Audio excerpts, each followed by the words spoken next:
Agora ao vivo aqui no YouTube e no Instagram. Olha que interatividade, né? Meu Deus do céu. Ao vivo no YouTube e no Instagram. E aí? Tudo bem com todos? É isso aí. Vamos começar nossa historinha de hoje aqui. Hoje a gente vai fazer uma questão, né? Agora pela manhã. Cada dia a gente faz uma questão da prova discursiva do Revalida e a gente vai revisar aí com você, né? Questão da prova 2020. Vamos fazer as questões, vamos falar aí das coisas mais importantes sobre o tema. E beleza, e é isso. Essa live, ela fica salva aqui no YouTube. Você pode estar assistindo no YouTube, com as imagenzinhas, tudo direitinho. Bererei, tudo certinho.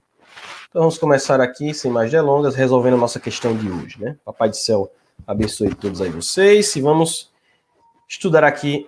Deixa eu colocar para projetar aqui no coisa. A gente vai comentar sobre a questão 1 da prova discursiva de 2020. Amanhã falaremos sobre a questão de POCs, do POCs, né?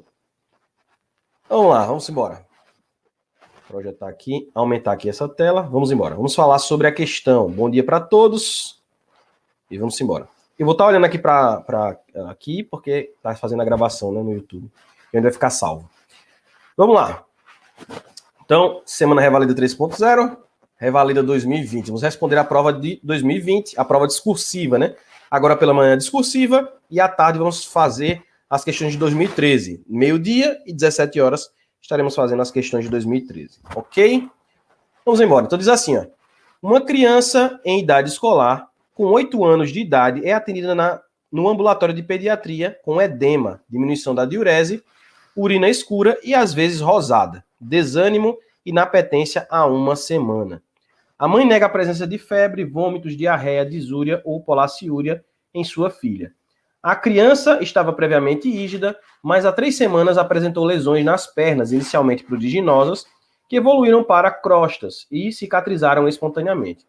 O exame físico revelou os seguintes resultados: peso de 30 quilos, teve um ganho de 3,5 quilos em um mês, estatura de 1,25, frequência respiratória de 35, frequência cardíaca de 110, temperatura de 38,2, pressão arterial de 125 por 80.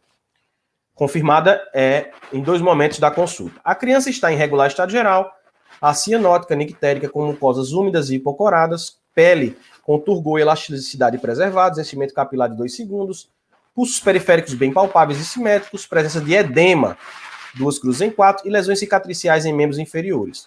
Sua ausculta cardíaca está normal, a ausculta respiratória apresenta estertores crepitantes em bases pulmonares, abdômen globoso, discretamente distendido, com edema leve na parede abdominal, indolor à palpação, fígado palpável a 4 cm do rebodo costal direito. O quadro a seguir apresenta os percentis, aí vai mostrar uma imagenzinha que a gente tem aqui, os percentis de altura e de hipertensão arterial, certo? Então essa criança aí diz que ela tem 1,26 m, né? 1,26 metros. Então 126 centímetros, se eu for olhar aqui com 8 anos de idade, eu recortei o pedaço de 8 anos, aí eu vou ver aqui que 126 centímetros está mais ou menos aqui no percentil 25, né? Aqui, vamos dizer assim, 25%, está aqui em 25%, né? Os percentis, tem aqui percentis para pressão arterial e a gente tem a estatura, né? A gente está aqui mostrando tudo isso daí. Aí eu tenho a sistólica, pressão arterial sistólica e diastólica. O que eu consigo ver desse gráfico? Que essa altura mais ou menos está em 25%, mais ou menos, né, um pouquinho menos, e que o percentil de 95 nessa estatura do paciente de pressão arterial sistólica seria de 112. E de diastólica, né, nesse mesmo percentil 95, seria de 74. O que eu consigo dizer disso daí? Consigo dizer que esse paciente está acima do percentil 95 para a pressão arterial, certo? Então, acima do percentil 95 para a pressão arterial. Isso significa que ele tem hipertensão arterial, certo? Se foi feito em 2 tomas, está tudo direitinho. Quando isso é feito, aí aumento da pressão. Essa criança está com a pressão aumentada. Ela está também, né, apresentando outros sinais importantes e nós vamos falar sobre esses sinais. Para que a gente possa falar de cada um desses sinais, eu vou fazer uma revisão com vocês rápida sobre a síndrome nefrítica. Glomerulonefrites, nós vamos falar de doenças glomerulares, né? E a gente vai falar um pouquinho sobre a síndrome nefrítica. O que é síndrome nefrítica? É um prototipo de alteração glomerular, onde a gente vai ter alguns sinais que são característicos, como é o caso da hematúria, da proteinúria microscópica, a oligúria, a hipertensão arterial e o edema. Mas que interessante. Não é isso que a gente está vendo aqui, ó. Uma criança, ela chega, ó. Diminuição da diurese, a oligúria, com a urina escura, né? Ela tem, ó, que mais? Vômitos, diarreia, disúria, polaciúria, ok. Vamos ver o que mais, ó. Ó, ela tem o ganho de 3,5 quilos em um mês, né? Por quê? Porque ela apresenta edemas. Essa criança tem edemas. Hipertensão arterial, ela apresenta, então. Ela apresenta edemas, apresenta hipertensão arterial, apresenta oligúria, né? E aí a gente começa a perceber que isso daqui é um quadro de síndrome nefrítico na criança. Mas que coisa interessante. Aí você diz assim, mas Rafael, uma síndrome nefrítica na criança tem um prototipo que é muito característico da síndrome nefrítica na criança, que é a síndrome nefrítica pós-estreptocócica, que pode ser dada por duas formas. A criança ela pode apresentar uma faringite e logo após a faringite apresentar a glomerulonefrite. Ou então, impetigo, né? Pode ter impetigo e apresentar a glomerulonefrite. Essa criança aqui não apresentou faringite, o que ela teve foi, ó, a alteração de pele, né? Ela teve alteração de pele, febre, né? Ó, ela evoluiu com lesões nas pernas, inicialmente pruriginosas, que evoluíram para crostas e cicatrizaram espontaneamente. Que é isso aí? Impetigo. Teve impetigo, depois teve uma glomerulonefrite. Uma alteração aqui que foi causada aí pelo estreptococo, né? Glomerulonefrite pós-estreptocócica. Um caso bem simples que a gente já falou várias vezes nas nossas lives. Teve um impetigo e aí depois teve uma glomerulonefrite. E aí é por isso que ele mostra todos esses dados. Ok. Então, esse é o quadro que a gente tem. Quais são as coisas que são importantes da glomerulonefrite pós-estreptocócica? Primeiro, que tem que ser na faixa etária compatível com a infecção estreptocócica mais importante. Então, mais ou menos aí, para faringite, dos 2 aos 14 anos, é onde vai apresentar. Adultos também podem apresentar? Podem, é mais raro. O mais comum é que apareça em criança. E no Revalida, o que aparece geralmente é o que é mais comum. Pode ser até um caso raro, mas é o mais comum dos raros. Por exemplo, ele pode apresentar um tumor, um câncer na pediatria, mas vai ser o câncer mais provável de existir naquela região. Entendeu aí? Então, a gente fez um câncer de rim em uma criança, mas era o câncer de rim mais prevalente, né? Aí é assim que o Revalida, ele toma as perguntas, né? Às vezes aparece alguma coisa assim estranha, mas geralmente é isso. Então a criança vai ter um antecedente a apresentar ou uma faringite ou um impetigo antes, e aí depois vai apresentar a glomerulonefrite pós-estreptocócica, um síndrome nefrítico. Como é que a gente faz o diagnóstico? Existem vários exames que a gente pode pedir para isso daí, mas eu vou falar agora do que é principal e quando a gente for responder as alternativas da questão, eu falo um pouquinho mais. Então é muito importante que a gente peça algum teste que confirme a infecção por estreptococcus, certo? Beta-hemolítico. No caso da faringite, a gente pode pedir um aslo, né? O aslo, ele não é tão efetivo contra o impetigo, ou impetigo. Não é tão efetivo. Então, existem outros testes que você pode fazer quando o paciente tem uma infecção de pele. Por exemplo, uma sorologia, né? Você pode pedir uma sorologia, um anti-DNA-B, né? Um anti-DNA-B para poder ver aí. E outra coisa que é característico da infecção a glomerulonefrite pós-estreptocócica é a redução do complemento C3. Então, você mede o complemento C3, ele está reduzido, é uma característica importante. Qual é o tratamento, então, para que quando a gente tem uma glomerulonefrite pós-estreptocócica? A gente pode, primeiro, fazer a restrição de sal e água, o paciente tem edemas, né? Eu posso fazer uso de diuréticos, vasodilatadores, hipotensores, no caso aí dessa pressão arterial, tratamento da pressão arterial, né? E em casos graves, a gente pode fazer, inclusive, a diálise, né? Pode ser feita a diálise. Outro tratamento que a gente pode fazer é o tratamento antibiótico para poder matar as bactérias, né? O estrepto, certo? Então, a gente pode fazer isso daí. O que é importante também, né? Essa glomerulonefrite pós-estreptocócica, pode ser que a gente faça o diagnóstico equivocado dela, pode ser que seja outro tipo de glomerulonefrite. Então, por isso, a gente tem que observar a evolução do caso. O normal é que exista remissão em algumas semanas, né? É normal que o paciente ele melhore em algumas semanas.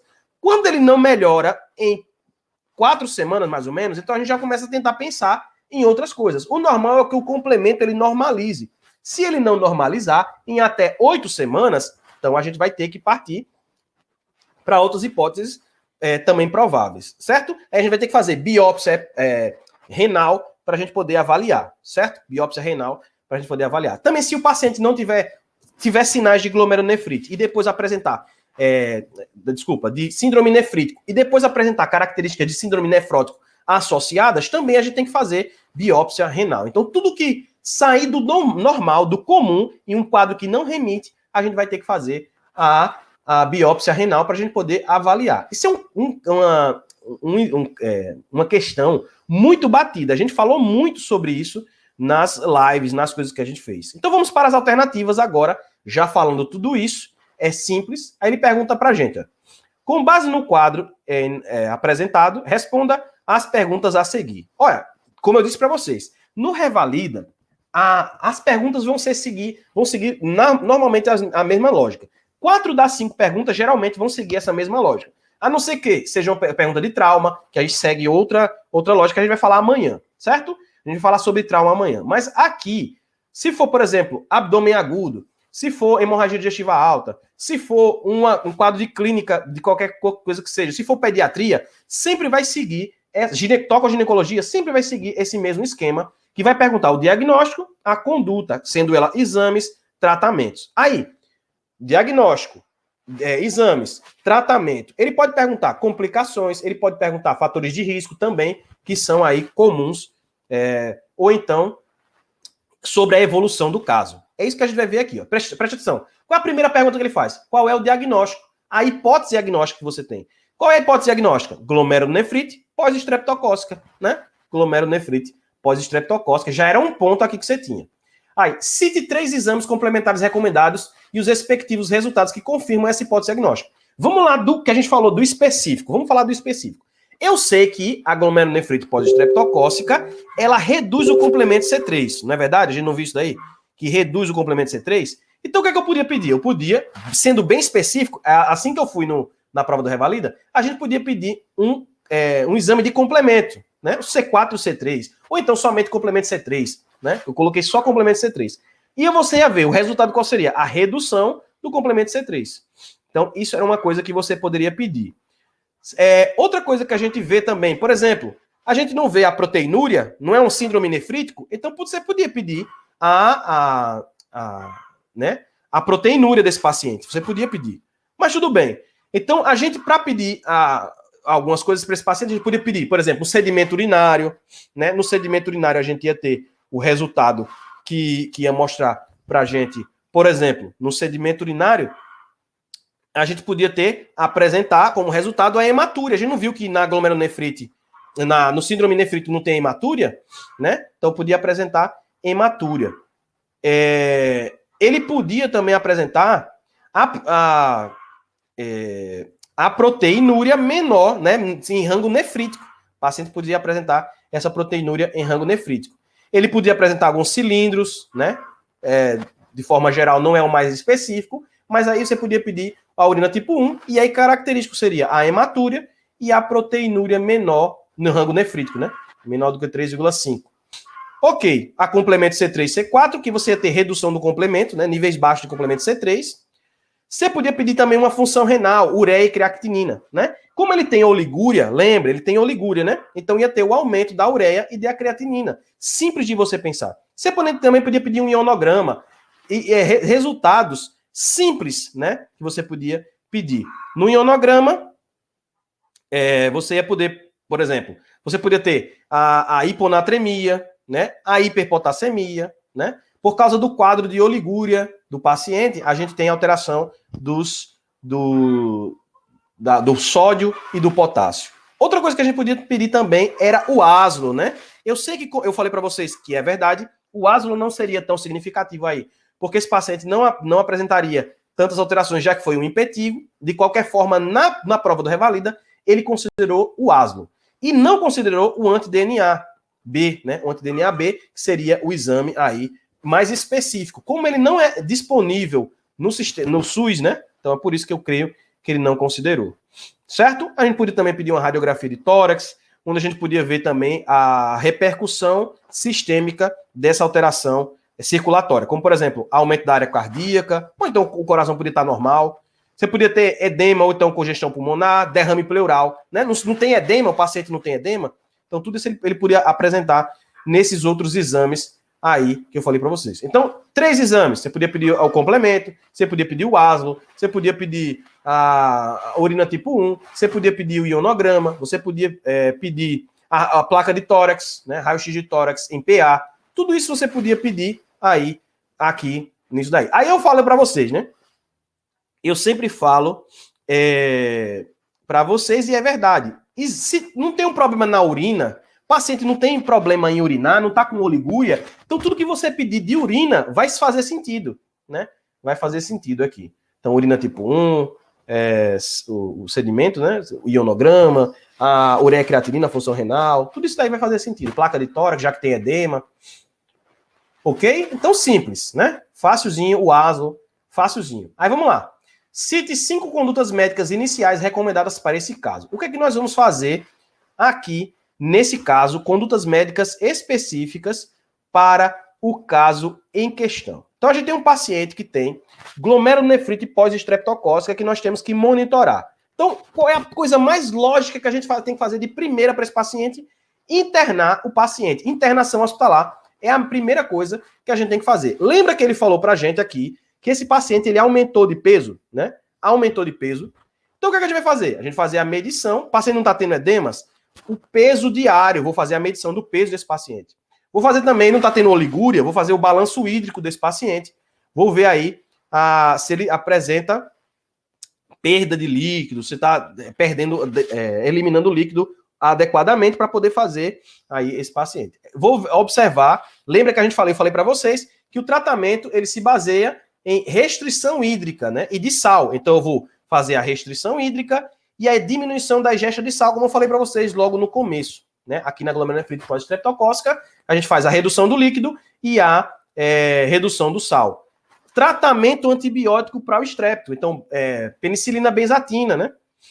1.200.000 unidades internacionais via intramuscular. O paciente não apresenta edemas, outra coisa que a gente pode usar também são diuréticos, né? E para fazer o controle da pressão arterial, a gente poderia fazer hipotensores, né? Aí eu posso usar vários, né? Vários você podia citar aí, o tratamento aí da pressão arterial, quando os diuréticos de alça, logicamente, a furosemida, ele não dá resultado aí no controle dessa pressão. Certo?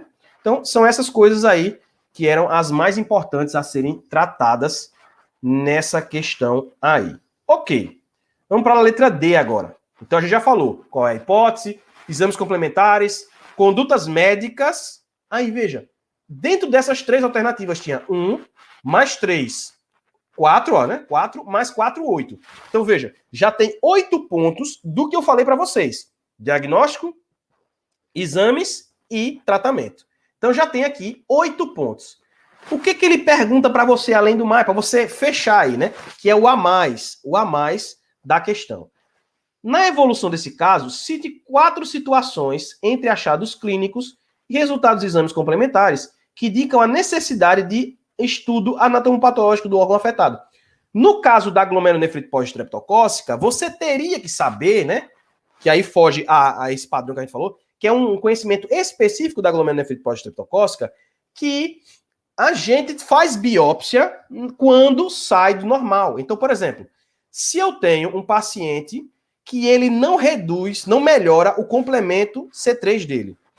Se eu faço aí 8 semanas, né, mais de 8 semanas, com complemento C3 que não melhora, então eu vou fazer biópsia. Então você poderia colocar aí, complemento C3 ou complemento sérico, baixo mais de 8 semanas, né?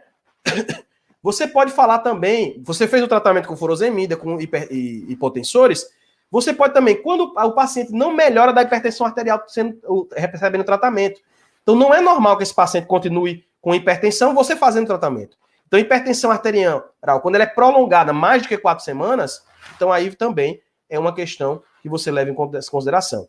A hematúria, né? Se o paciente apresentar a hematúria, que ela não melhora também, superior a 4 semanas, você vai também fazer biópsia. Porque o normal é que esse paciente melhore. Lembra? Eu falei para vocês, depois de 4 semanas, o paciente melhora. Se não melhora, aí a gente tem que pensar em outra coisa. Então, o que o glomerulonefrite pós-streptocócico vai causar? Vai causar hematúria, vai causar hipertensão arterial, vai causar oligúria. O paciente está oligúrico, não melhora da sua oligúria, então tem que fazer a biópsia para saber o que está acontecendo, porque não é normal que o paciente permaneça alterado. Então, tudo que a glomerulonefrite pós-streptocócica altera, que não melhore com o tratamento adequado, você vai poder dizer após 4 semanas que não melhora. Lembra que o complemento é até 8 semanas, então eu posso apresentar ele baixo até 8 semanas. Após 8 semanas, aí não, né?